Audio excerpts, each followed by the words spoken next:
Your favorite fat boys. Man, what it's like, bitch.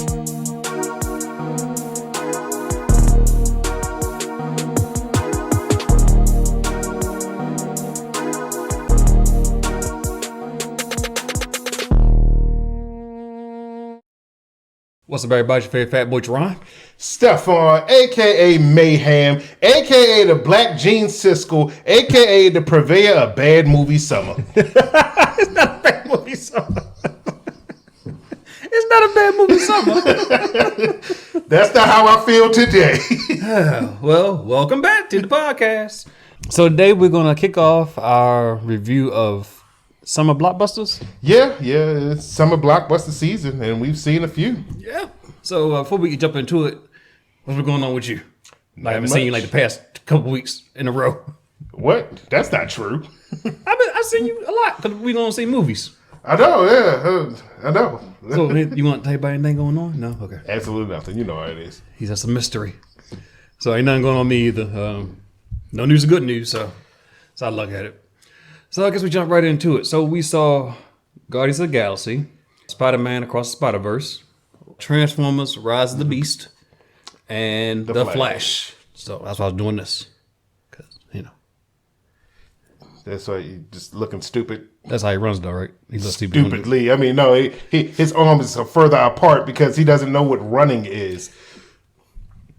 Because Ezra Miller doesn't understand how normal people fucking run. Well, someone will get all in that. He has a gripe with that movie. I have a gripe with a lot of movies.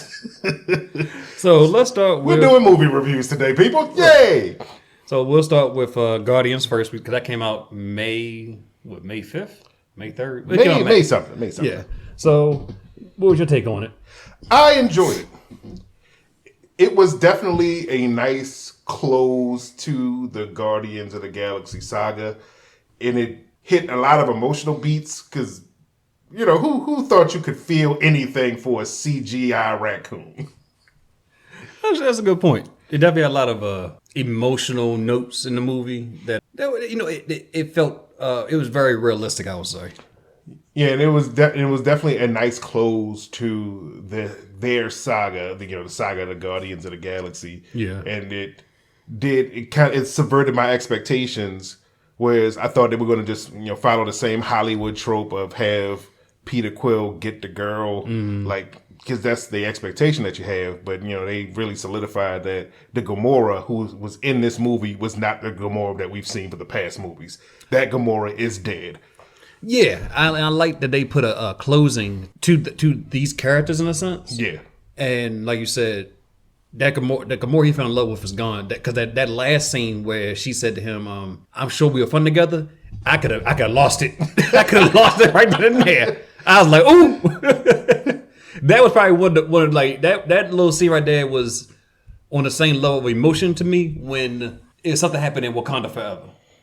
Somewhere along the same emotional level, but that. And then Drax, Nebula, Mantis, they all kind of went their separate ways and everything. And then Rocket is now the new leader of the Guardians, along with the other remaining folk now. Yeah, and I think the only thing that just wasn't really a miss, but I understood why Adam Warlock was in there, but he didn't really have much oomph in the movie. Yeah, that would be the only thing that I would say was a bit of a set, not really a setback, but a missed opportunity. A low bar, okay. I would say for that particular character, because again he's extremely late entry, especially with how he's used in the comic books. And again, he was in it because they teased him at the end of the second Guardians of the Galaxy movie, so he needed to be in it. Yeah, I agree. I felt like by the time you got used to him, he's out of there. Yeah. So, but he came in there kicking ass in the beginning. Oh yeah. And the action was very tight. Very, very tight action scenes. Yeah. Like James Gunn was feeling himself. And whoever he had doing stunt coordination and fight coordination, they was feeling themselves too. Yeah, because that last scene when they were in that hallway? Yeah. That was beautiful. The little 360 hallway fight scene? Yeah. Good God. Because that to me was like their defining Guardian moment. Like, I think that one thing they're known for is like those tight action scenes in the movies, but also their team coordinated scenes. Yeah. And also that banter amongst each other. That's one thing you gonna get from a Guardians movie, and that was just done beautifully. So, and I don't think and everybody to me had enough shine in the movie as well. Yeah. So enough wit to go around and laughing. Like not enough laughs too. Did you see it a second time or just once? I only saw it the one time. Yeah, I saw it one time too. But I'll go back and I'll see it again. Yeah, that was definitely a movie that I wouldn't have a problem seeing again. So with that being said, because that next Marvel movie come out is Marvel's. From last year to now, what's been your favorite Marvel movie? Said from last year till now. So we had Wakanda Forever, Love and Thunder, Ant-Man, and Guardians. I think we got one more. We missing one more. Was that Spider-Man? I mean, Spider-Man came in 2021. I mean, are we counting Marvel movies or MCU movies? MCU movies. Yeah, so I mean, as far as the MCU movies go, so in that last year span, I would say my favorite was probably Guardians of the Galaxy. Okay. It's a tie for me. I think Wakanda Forever and Guardians is up there. It's either one or two. Yeah. So I would definitely say, Guardians of the Galaxy would be the best one for me. Okay. And let's see. Then we have Spider-Man Across the Spider-Verse. He's spitting all over my damn basement. I'm making sound noise. I ain't spitting. Look, he's spitting all over my damn basement. I'm gonna kick your ass across the Spider-Verse. Keep that shit up. He's so violent. So what you think about that movie? Oh, fucking phenomenal movie. Fantastic movie. Yeah, it was great from beginning to end. I still need to see that third time because I'm missing maybe 5 minutes for the prologue. Yeah, I mean, in that 5 minutes, that prologue, it's all about Gwen Stacy. Yeah, and that's what I'm mad about. So, but yeah, I loved it. Oh yeah, I mean, the cinematography, the animation is fucking beautiful. It's like, good God. You didn't think that they'd be able to top the animation style that they did from the first movie, but them animators were feeling themselves. And the voice acting was phenomenal. Oh, yeah. Like, I felt Oscar Isaac. Yeah. It was Isaac. Oscar Isaac really, like, his voice, he did such a great job with his voice and voice acting in this movie. Yeah, from Miguel O'Hara, Spider-Man 2099. Yeah, he did a really great job. Gwen and Miles' character, they both did great voice acting wise and everything like that. But like, yeah, I think he definitely set the tone. Like, I was like looking at him like this is a real person almost because the way his voice was just carried. Yeah, so and then all of the Easter eggs that they just kept throwing throughout the damn movie, just chef's kiss. Yeah, that was like fan at his best. Oh yeah, when they had Glover pop up, they had the Spider-Man from the PlayStation game. Spoiler alert, I guess we should say. I mean, it's been out for 2-3 weeks now. Doesn't matter. Y'all should have saw it. So, but yeah, those little Easter eggs like that, they just been. It was so much fun to see in real time. Yes, sit there and analyze all of the Easter eggs, see where they came from, and just again, the action was phenomenal. Said my only gripe with that movie was a thing I saw coming from a mile away, but it's still a gripe, is that it's not standalone, and as soon as it ends, it's to be continued, and you're like, bitch. because the stuff start really building up and then things don't get resolved. But I knew I saw it happening from a mile away. But it's like I really wish that it would have had an ending. I would have sat through another 2.5 hours if they just said, you know what, go pay another $750 or whatever the price may be to sit through another 2.5 hours to conclude it. I'd have sat there and did it because I was really like, don't end. I thoroughly enjoyed that movie. I'm gonna say that would probably be that's probably movie of the year. Animation or not, that's like movie of the year for me. Well, I won't say that. There's still a lot of movies coming out. Yeah, we just in June, so I mean, but it's up there right now. Like right. I mean, yeah. If we starting the clock, yeah, sure, it's definitely at the top right now.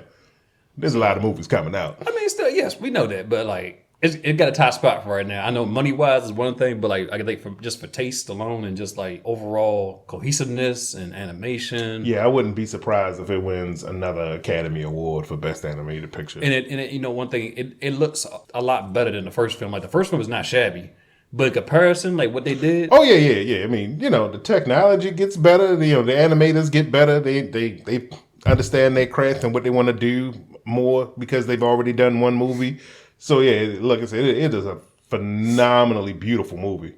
Yeah, I enjoyed it a lot. I'm going to go see it a third time. So and I like to do a lot of 3D animation in my spare time, and that just kicked me in the butt and said, we got to go. This shit was animated so well. It was like, yeah, I got to do something. Right.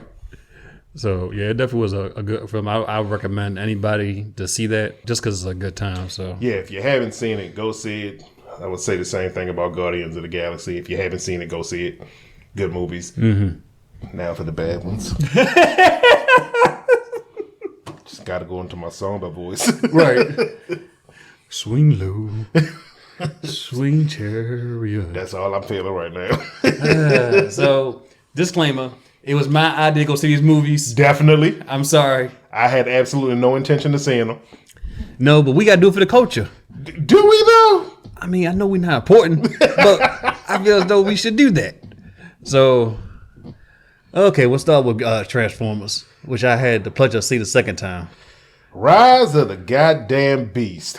I don't know, and I still don't understand where the beast came from. First and foremost, I don't even understand why it's in the title. They're barely in the fucking movie.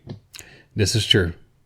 None of that movie made any goddamn sense. I understand with Transformers, every new movie, they rewrite the history, but goddamn, it's a sequel to a movie that was already a reboot, and they kind of still rebooted again. Yeah, it's a reboot for reboot. Everything about that movie is fucking terrible. The human characters.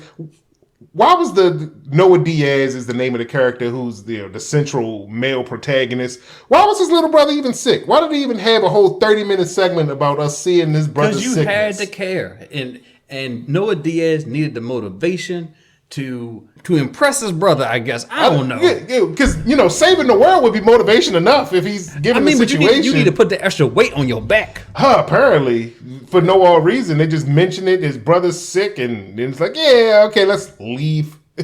Don't even come back to him other than for a 5-minute session to say, you gotta do it, bro, shut up.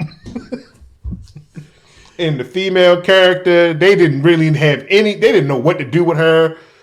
How the fuck she looking up stuff on the internet in 1994 and find everything she looking for?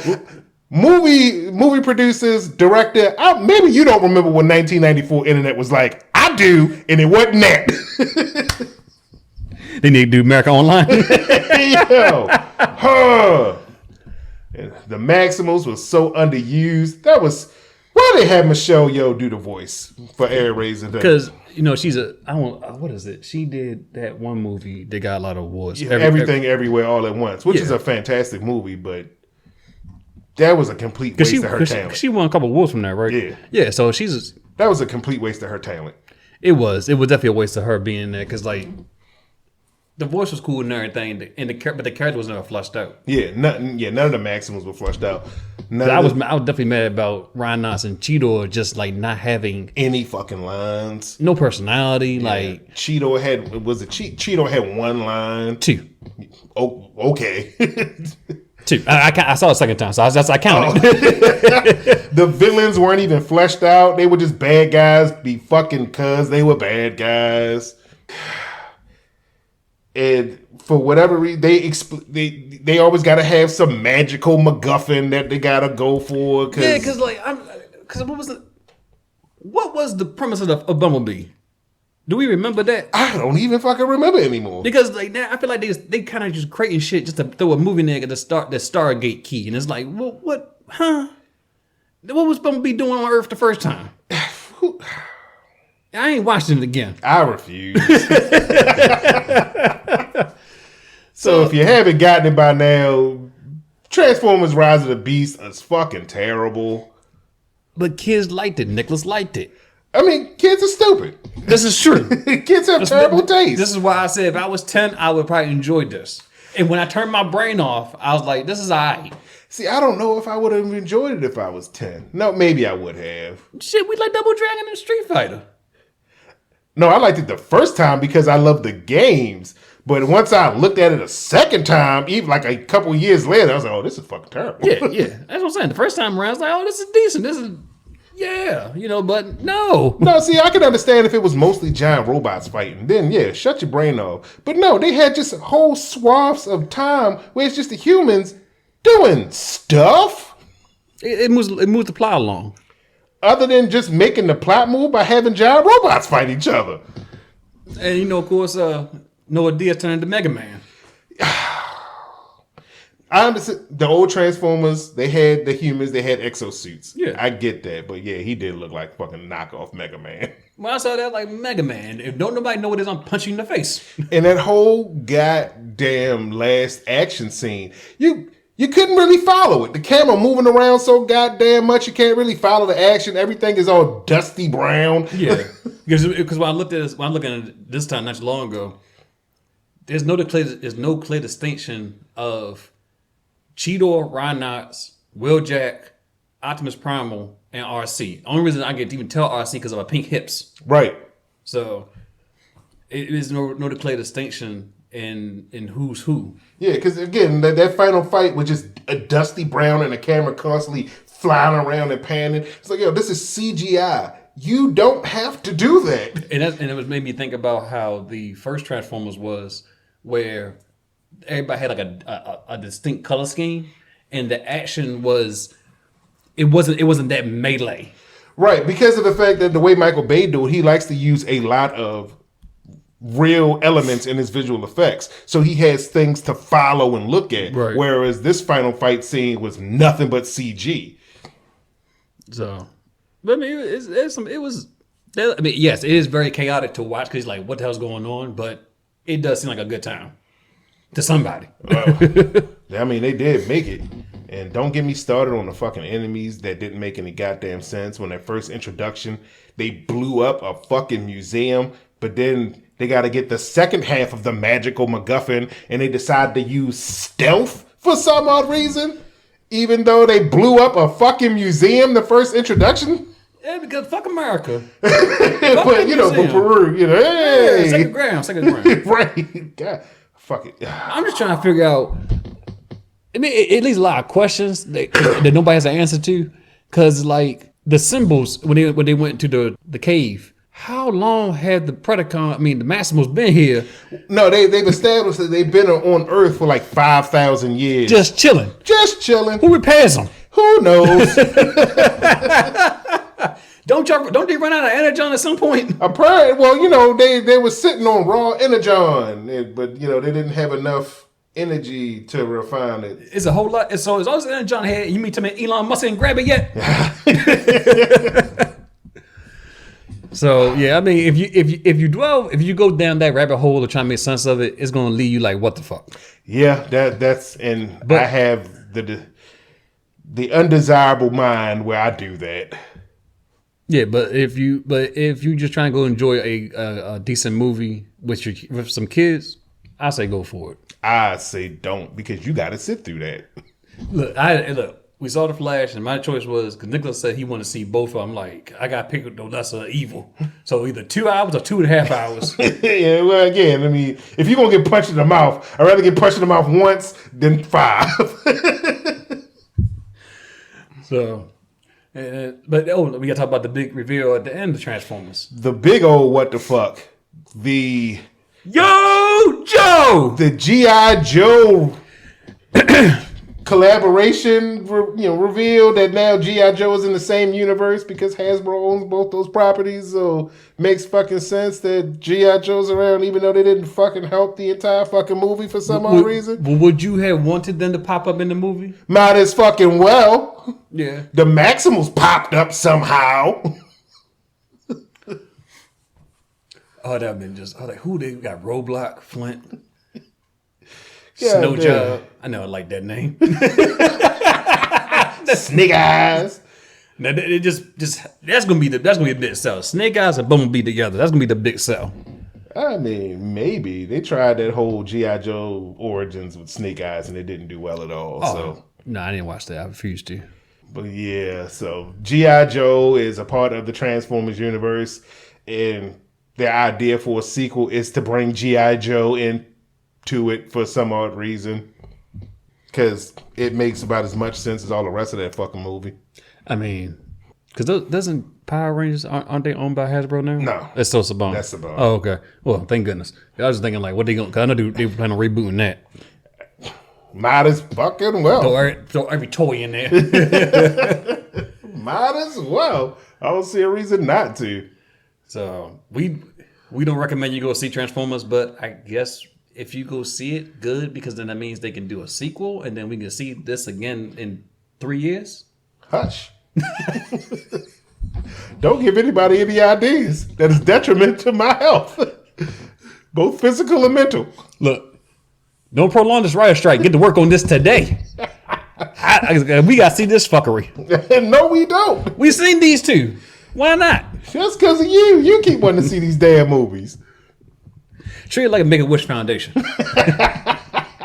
You're gonna be sorry if we didn't. No, I won't.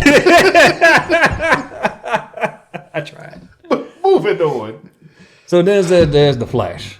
I'm a start. Go. Do your thing. Ezra Miller, he annoyed me for 2.5 hours. He really annoyed my soul. And I hope that they do not recast him. Not for his allegations that of what's going on. That they do recast him. Oh, I'm sorry. Yeah, I hope they do recast him. Not because of what he had going on outside the movie. Just because his take on the Flash was very, very fucking annoying. Yeah, Ezra Miller cannot be the headliner of a movie. Because then you are focused on Ezra Miller for the entire fucking movie. And Ezra Miller is fucking annoying. Like, so annoying. I was thinking about, I kept thinking about like the past renditions of the Flash, and I had some Flash comics that's been like maybe like 2016, 2017, and that is definitely not depicted from the comics. It's definitely his own take. No, and hey, I watched the Flash in the 90s, which was camp as fucking camp can get. But good God, at least the lead character from that Flash TV series was charming. Ezra Miller is not fucking charming. Yeah, it gives the trope of I'm a nerd with superpowers. I'm awkward. I'm quirky, and I don't know what to do with myself. Yeah, it was trying to be Spider-Man, but failing miserably. You know Tom Holland, Ezra. Or Tobey Maguire. Yeah. You might be Andrew Garfield. I mean... Hey, yeah, his depiction of Peter Parker. Yeah. So, but yeah, it just, I mean, overall, like, let's see, what do we enjoy about the movie? I enjoyed when it was over. After that 2.5 hour mark and that shit was done, my enjoyment really set in. No, I won't say that. There was a few fight scenes that were definitely good. You know, Batman in Russia, Michael Keaton's Batman fighting in Russia was definitely a highlight of that movie. That was good. I like Ben Affleck's highway scene. I did not. It just reminded me too much of Batman v Superman, that exact same highway scene. Mm-hmm. Just with the shit ton of explosions, tons of fucking collateral damage. Batman clearly not giving a fuck about stopping the bad guys as much as he's about them blowing shit up. I think he just pays for it at the end of the day. He writes the check and says, fuck it. Right? I mean, it wasn't a bad scene, but I've seen better car chase scenes. Yeah. And even in Batman movies. And I just know one thing. Batman is fucking durable as hell. Oh, yeah, of course. That's clearly his superpower. It's damn near close to indestructibility. Right. So, but I enjoy seeing that scene. I enjoy seeing the little Easter eggs towards the end where they brought in like Adam West, Christopher Reeves, Supergirl, Nicolas Cage's never made Superman appearance. Yeah, I mean, it was nice, but it was so fucking ugly looking. The CG was terrible. I mean, yeah, it wasn't that appealing, but it was like, to me, I look past the CGI. I look past a lot of CGI more than you do, because I just look at, I think about what's going on in that moment. See, it's hard for me to look past terrible CGI when I've seen so many situations where they had great CGI. Right. Like I hate harkening back to Thanos, the way Thanos looked in the Avengers movies. Yeah, he fits. He fits into the fucking world. The lighting, The character design is all fucking good. It fits into the world. Especially, I mean, I agree with you there. Especially where he moves, because he's just a big ass character, big hulking. You know, he fits into the world. Whereas then you see things where it's just like it looks terrible, and most of the CGI in the Flash looked fucking terrible. Like that hospital scene in the beginning. Yeah, the babies. What the fuck was that? I mean, everybody should have died. Dude, did it? Not even everybody should have died. But has these people never seen a baby? I don't think they've seen a baby falling. That's what it was. I mean, not saying y'all should throw babies out the window to capture that and see how it's supposed to look like. No, but do they not know what babies move, what their skin looks like? It was fucking horrible. And then the director coming out talking about it's supposed to look like that. Shut up. Don't excuse that. I understand VFX. How VFX studios, y'all be under the gun. I get it, but goddamn, those look like PS3, early PS3 graphics.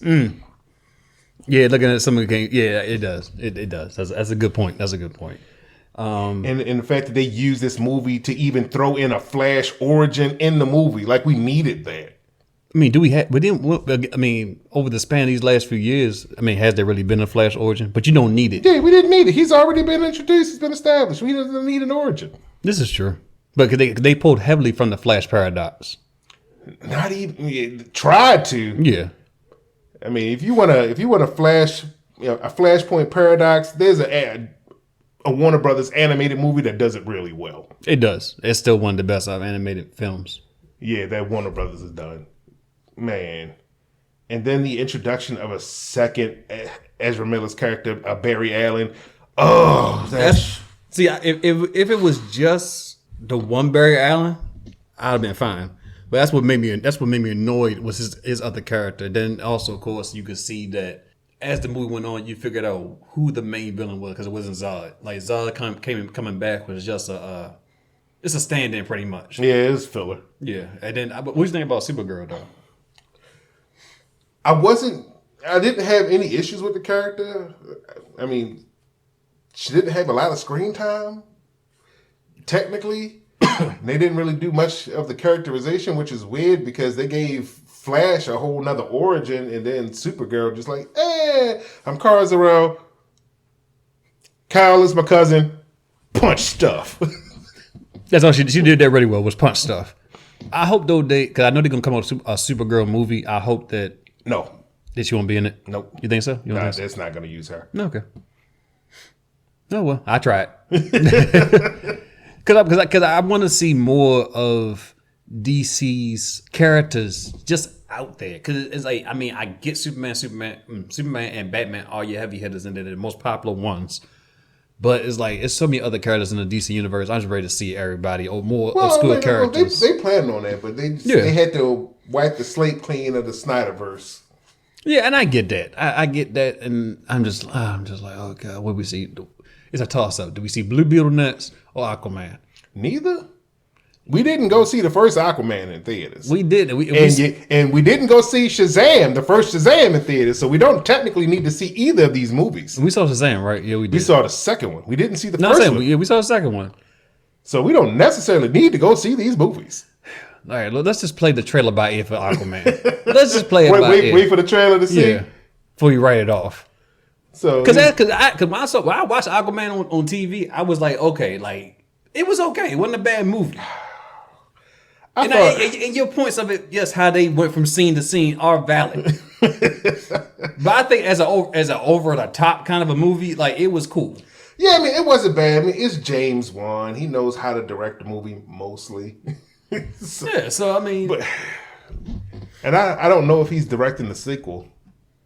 I don't think he is. No, I don't think so. Because I think he got pulled to do Fast X. Yeah, maybe something else. But yeah, I don't think he's directing the sequel. But so we don't need to see either of those damn movies. You know, that's just my feelings on the matter.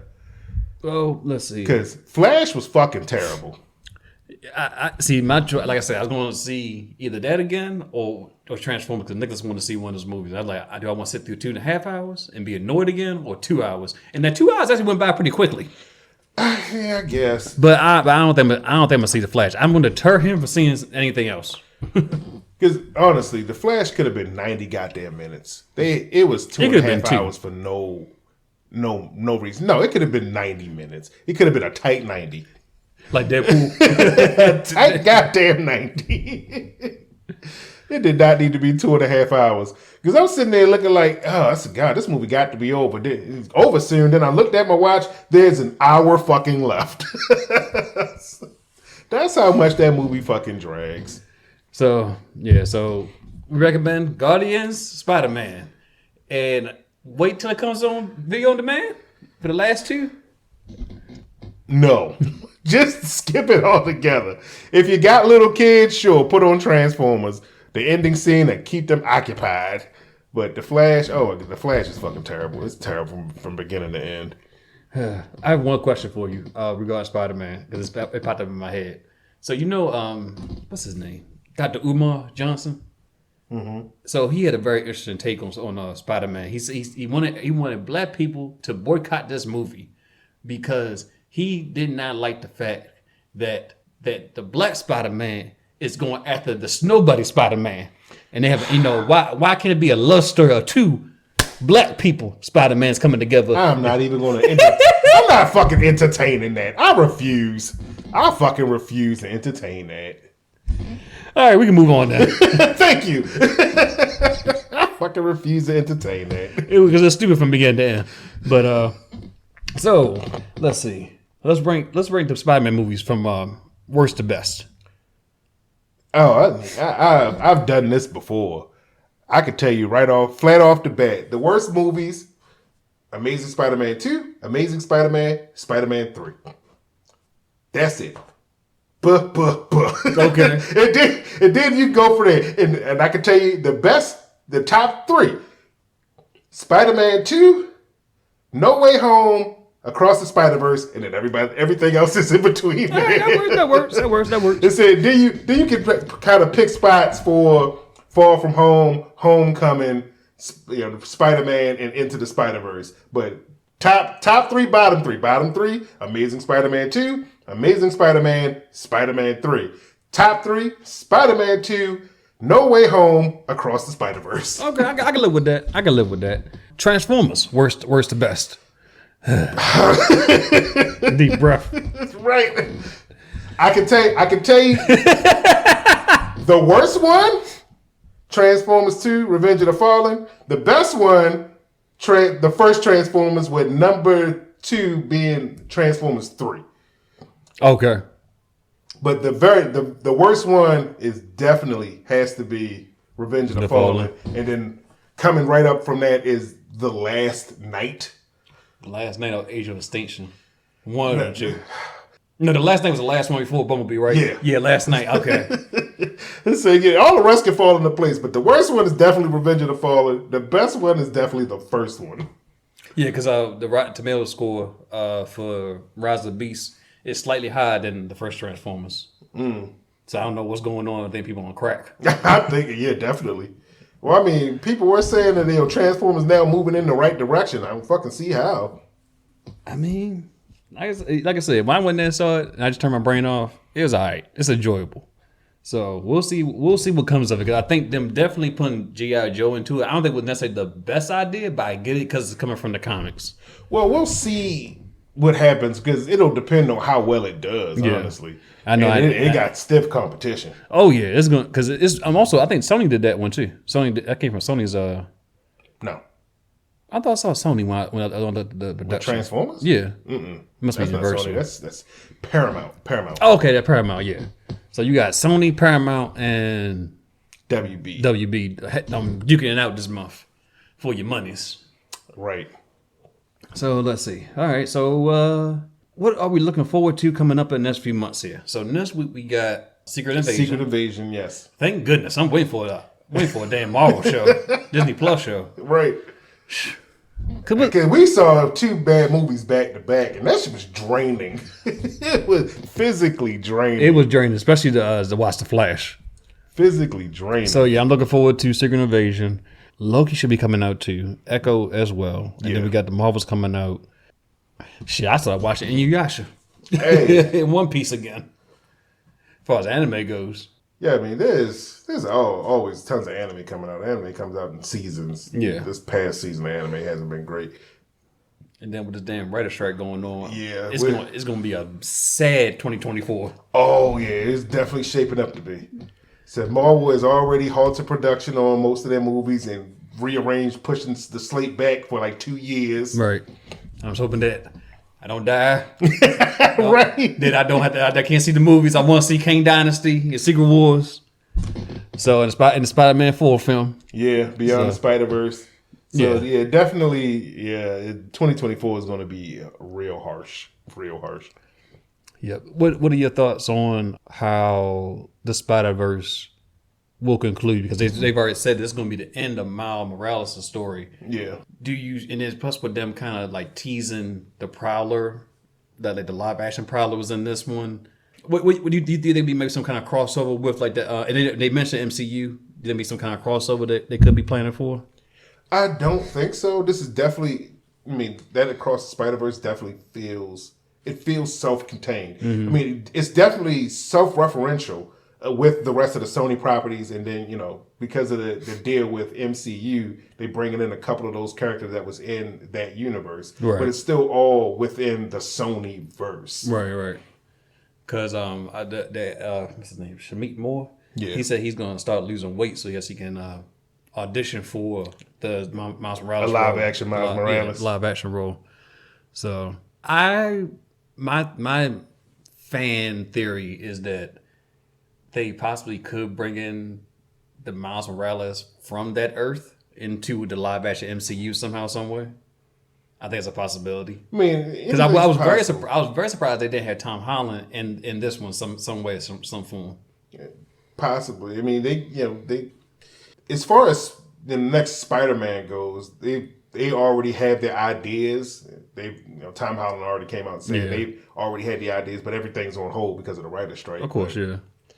So I don't think that they're gonna bring this Miles Morales into the wider Sony MCU collaboration, but they may have an offshoot because again, it's definitely gonna stay within the Sony bubble. Right. I can see them probably doing a spinoff of this or somehow, probably like maybe a Gwen Spider series, something like that. Yeah, there was definitely talks of them doing a Gwen Stacy spinoff, and they were saying, at least from what I was reading, that the next Spider-Man, Spider-Verse movie, we're gonna have multiple Gwen Stacys. So That should be interesting. Oh, what was your favorite character in Spider-Man? as in Spider-Verse, Yeah, Spider-Verse. I'm gonna go with the lead character, Miles Morales. I enjoy Spider-Punk. Oh yeah. Daniel Kaluuya as Spider-Punk. Oh yeah. That's cool as fuck. Right.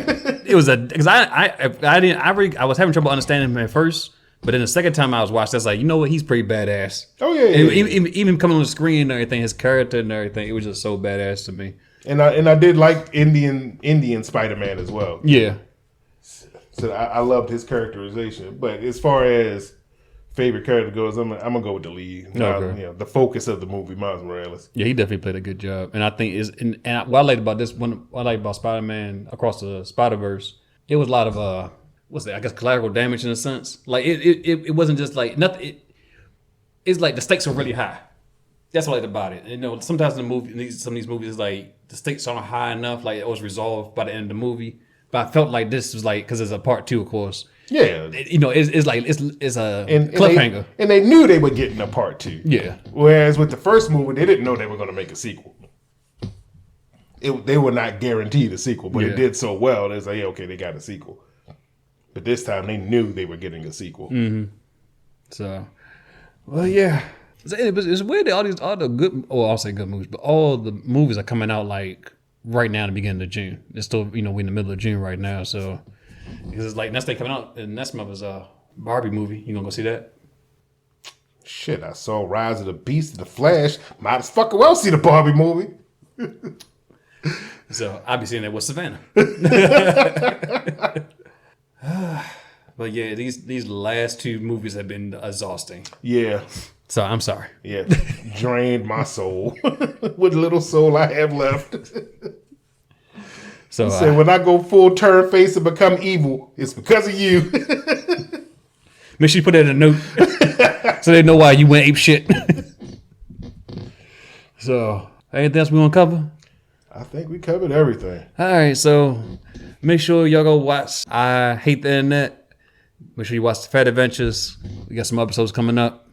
And let us know what you think about these movies. Are we right? Are we wrong? Did you enjoy them yourself when you saw them? Right. Did you think that The Flash was the greatest superhero movie ever to put in theaters? Oh, I didn't. I'm just. I mean, you'd be fucking wrong. But, you know, it's a valid thought. It's not, but that's the way you feel.